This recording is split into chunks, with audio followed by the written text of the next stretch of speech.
آپ کو غلام بندہ، اس کو مولا، اس کے مطابق چلو تو عباد الرحمن میں جاؤ۔ اس کے بعد اس کو رحمان الرحیم جہاں مانتے ہو وہاں اس کو قہر و جبار بھی مانو، رحمتوں کو حاصل کرو، قہر و جبر سے بچو تو عباد الرحمن میں شامل ہو جائے۔ اور تیسری چیز یہ ہے کہ جو کچھ تم ہو یا جو کچھ تمہارے پاس ہے وہ مولا کی ملکیت ہے، وہ خدا کی امانت ہے۔ اس امانت کو مالک کی مرضی کے مطابق کسب کرو، مالک کی مرضی کے مطابق خارج کرو۔ مالک کی امانت واپس بھی نہیں لے گا، تمہارے پاس رکھے گا، قیمت تمہیں ہمیشہ عطا کر دے گا۔ یہ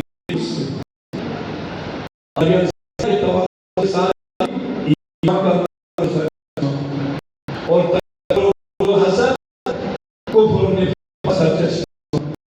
اپنے آپ میں دیکھ سکتا ہے، اپنا محاسبہ کرتا ہے۔ میں نے کیا رمضان محاسبہ کے ایام ہے نا، وہاں یہ عاشورہ بھی محاسبے کے ایام ہے کہ کربلا میں جو امام کے اصحاب تھے جن کو امام نے ناز کیا ہے، کیا کہتے ہیں؟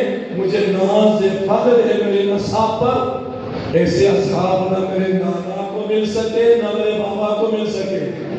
بہت ملے ہیں ان کو اصحاب، لیکن ان میں منافقین بھی زیادہ تھے۔ رسول اللہ کو بہت سے اصحاب ملے، جنگ تبوک کے موقع پر 12 منافقین آپ کو قتل کرنے کے لیے حملہ ہو جاتے ہیں۔ بہت سے اصحاب ملے ہیں، ان منافقین کی مذمت میں سورہ منافقین نازل ہو جاتے ہیں۔ اصحاب بہت ہیں، لیکن جب رسول اللہ مولا علی کو مدینے میں اپنا نائب بنا کے چھوڑ کے کسی غزوہ میں چلے جاتے ہیں، منافقین علی کے پیچھے نماز پڑھنا گوارا نہیں کرتے، اپنے لیے الگ مسجد بناتے جس کو مسجد زرار کہتے ہیں۔ قرآن میں ذکر مسجد زرار، یہ مسجد ہے، رسول اللہ نے ہم نے مسجد بنائی، آپ افتتاح کریں، وہی ہوئی ہے مسجد زرار ہے۔ تقویٰ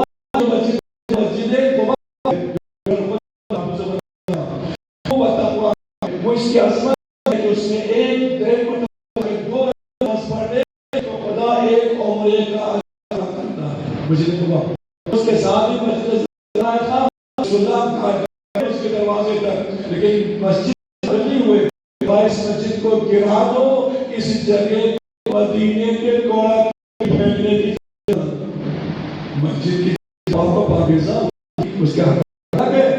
مسجد زرار نقصان آنے والا گندگی کے لائق ہے، وہ نماز لائق ہے۔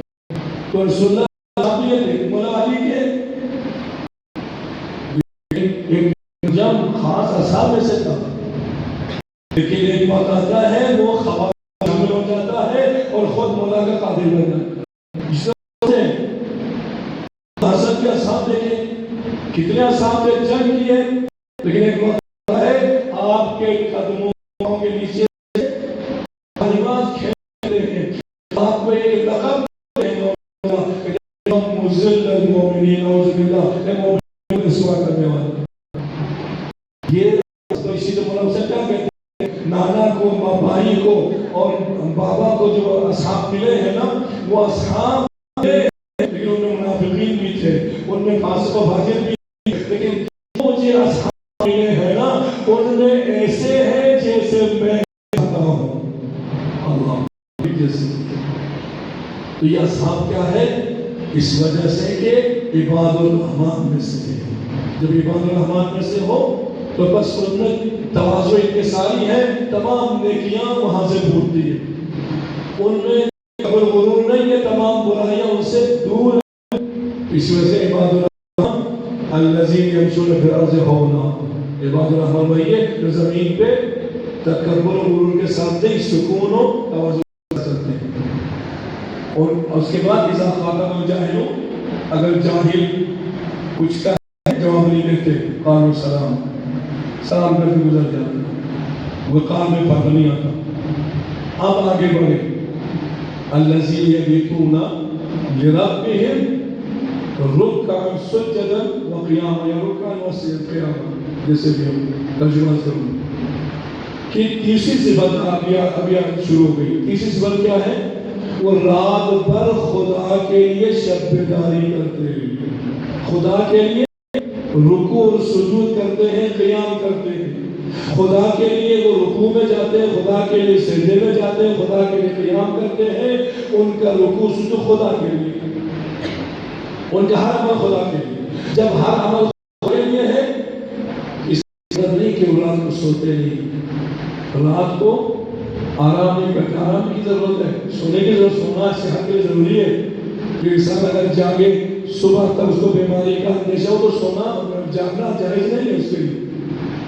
ایک چھوٹا واقعہ مجھے یاد آیا تو عرض کروں. رسول اکرم صلی اللہ علیہ وآلہ وسلم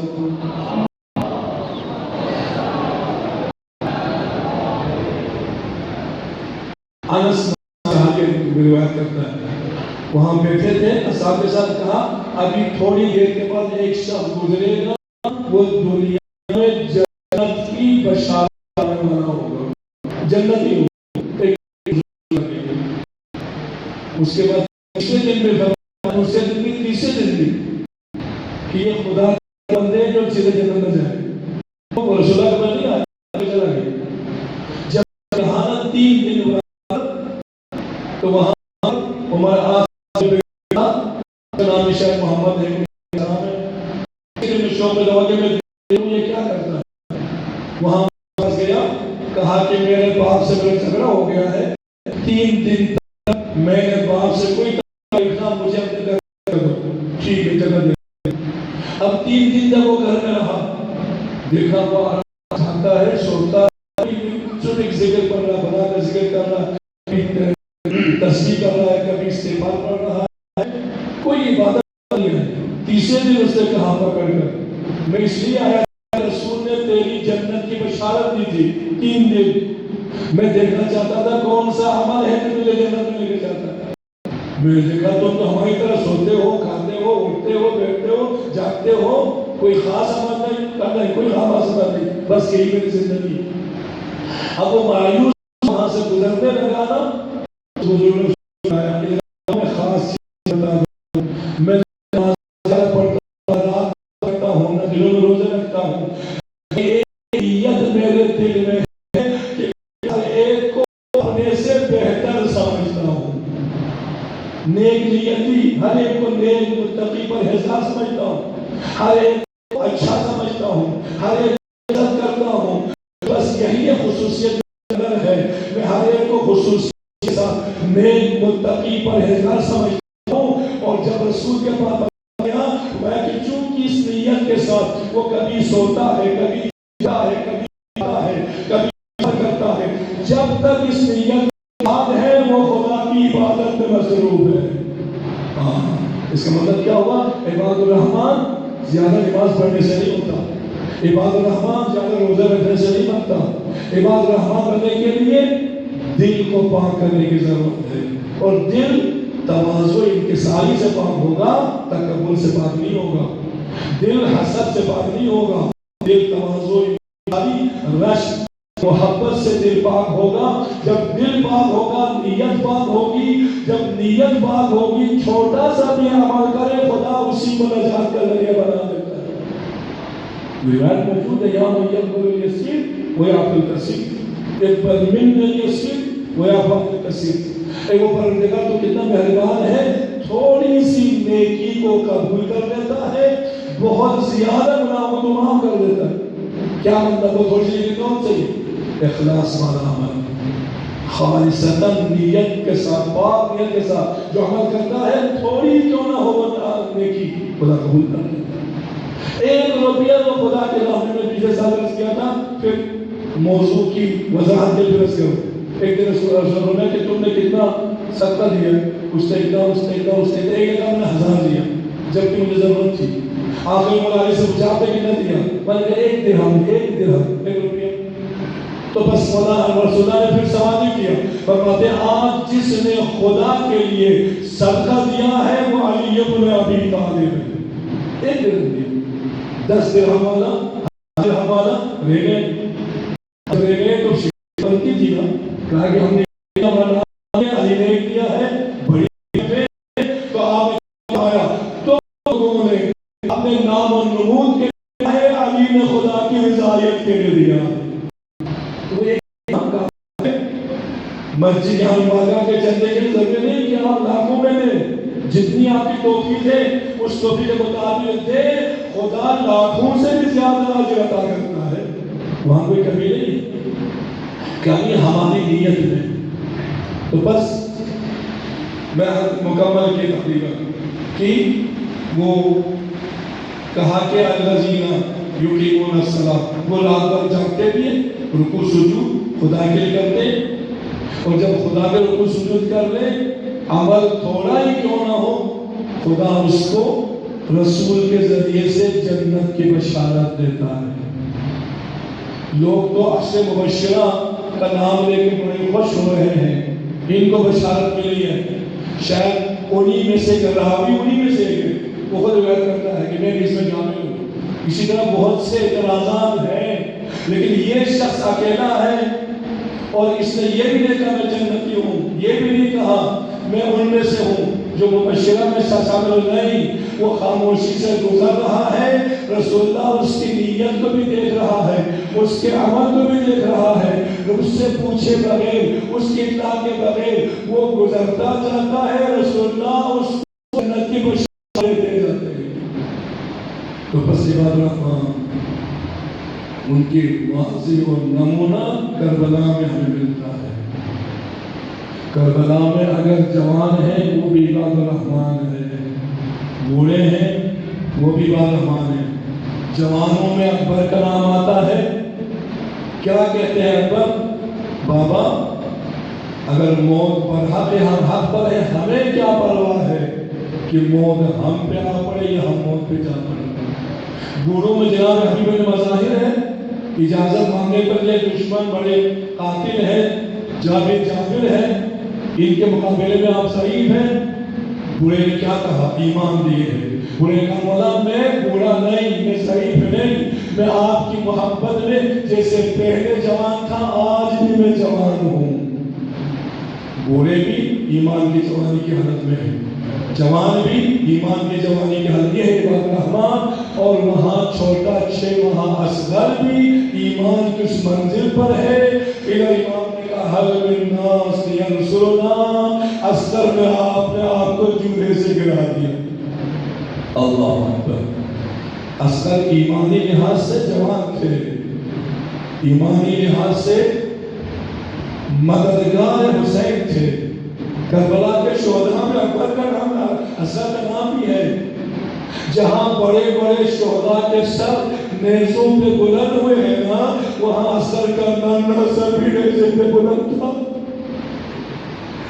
اصغر ایک مرتبہ جب کم مجھ دروازے میں جلسہ ہوا نا، وہاں پہ ایک ڈاکٹر جو یہاں رہتو تھا، وہ رو رو کے فریاد کرتا، وہ کہتا ہے کربلا میں ایسے بچے بھی جہاں میں شامل تھے، تیر لگنے کے بعد اس کو یہ نہیں پتا تھا کہ میں نے رونا ہے یا میں نے ہنسنا ہے۔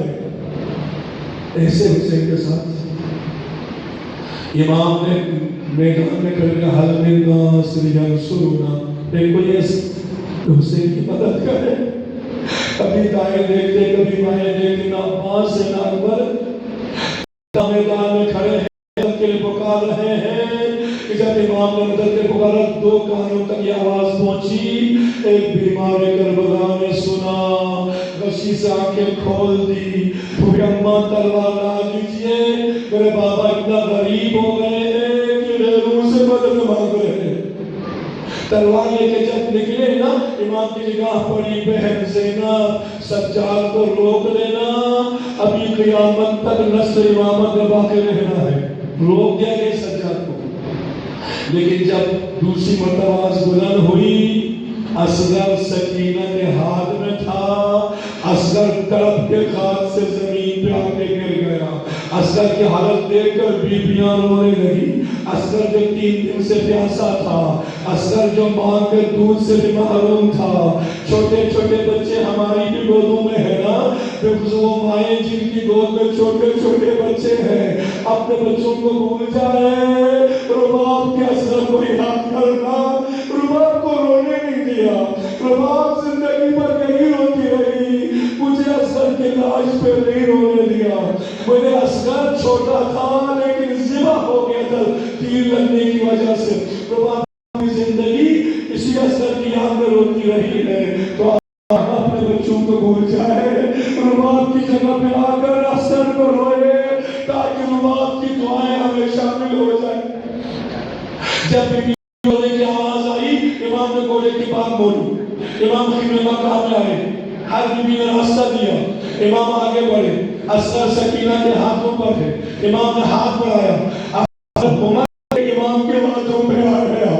جب امام ہاتھوں پہ آیا، یہاں تعلیم کی بات نہیں، زبان حال اور بیان فرماتے ہیں، باپ نے بیٹے کو دیکھا، بیٹے نے باپ کو دیکھا، جب نظریں مل گئی تو شاید اصغر نے اشاروں میں کہا ہوگا، بابا جب آپ کا ننھا مجاہد زندہ ہے تو غیروں سے مدد کیوں مانگ رہے ہو؟ بابا گھوڑے پہ سوار ہو کے نہیں جا سکتا، مجھے ہاتھوں میں اٹھا کے لے کے چلو۔ بابا اگر میں تلوار سے لڑ نہیں سکتا تو میں تیر کھا کے شہادت تو پا سکتا ہوں نا، شہداء میں تو اپنے آپ کو شامل کر سکتا ہوں۔ امام نے کہا، سکینہ میں تیرے بھائی کو سیراب کر کے لاؤں گا، اصغر کو پانی پلا کے لاؤں گا۔ اصغر کو پانی پلانے کا وعدہ کیا، اصغر کو لے کے میدان میں گئے۔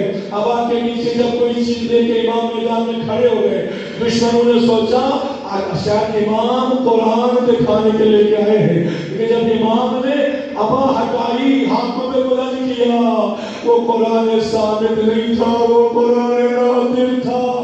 اصغر کو بلند کے کوشش کیا، اگر تمہاری نظر میں میری کوئی خطا ہے نا، اس بچے کی کیا خطا ہے جو 3 دن سے پیاسا ہے، ماں دودھ خشک ہو چکا ہے، تھوڑا سا پانی پلا۔ تمام لشکر رخ موڑ کے رونے لگتا ہے۔ جب کسی جواب نہیں دیا نا، امام نے اصغر کو کربلا کی تپتی ریت پہ ڈال دیا، لیتا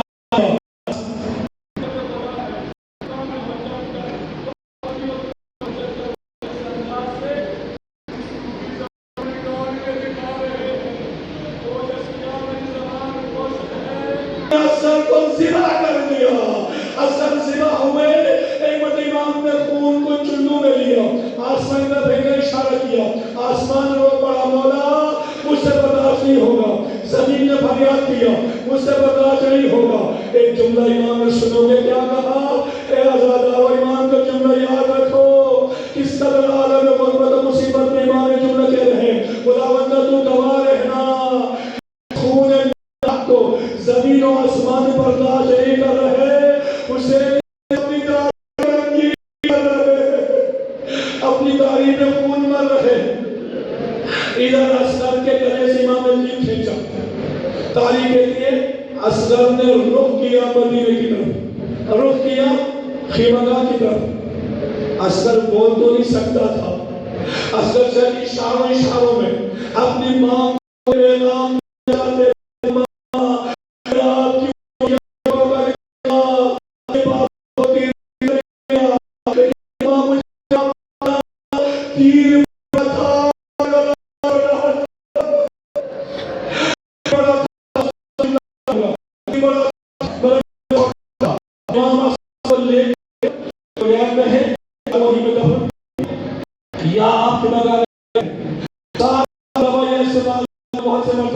کبھی خدمت آ رہے ہیں، کبھی میں جا رہے ہیں، لے جاؤ لے کر تو سے جائے گی۔ اصغر برداشت نہیں کرے گی، لیکن سکینہ کیا تھا میں تیرے بھائی کو ساتھ کر کے لاؤں گا۔ اصغر لے کے چلے، آگے بڑھی،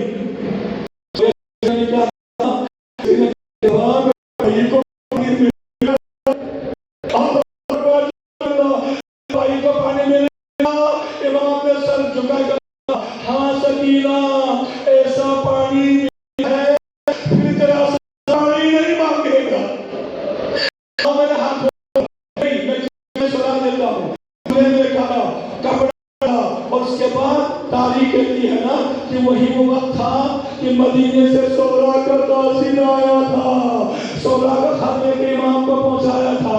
ایک نے سورا کا خط، ایک ہاتھ میں عباس بادشاہ تھا، اصغر کو چولہے میں بٹھایا، امام نے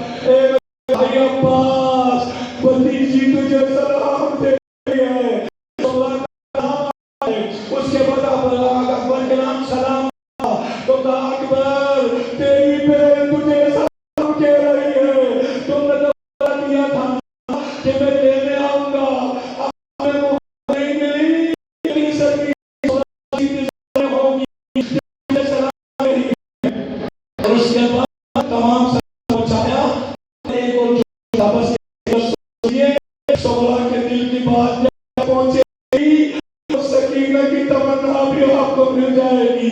تو میری سکینہ سے کہنا سر سے لگا کر میری دیا میں 3 چومنے کا نام آیا.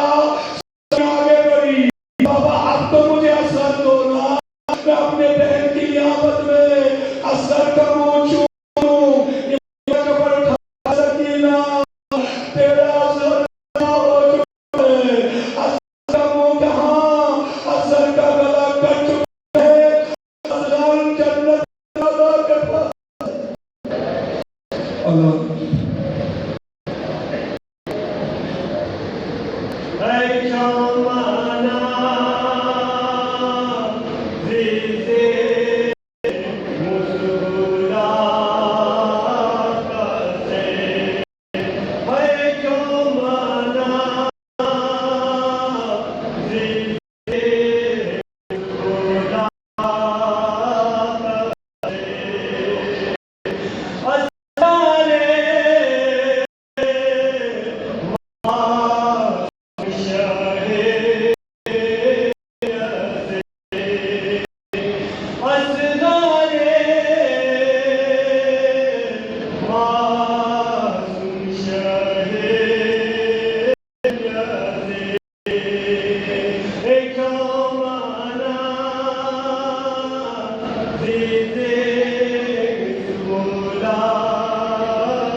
Come with you.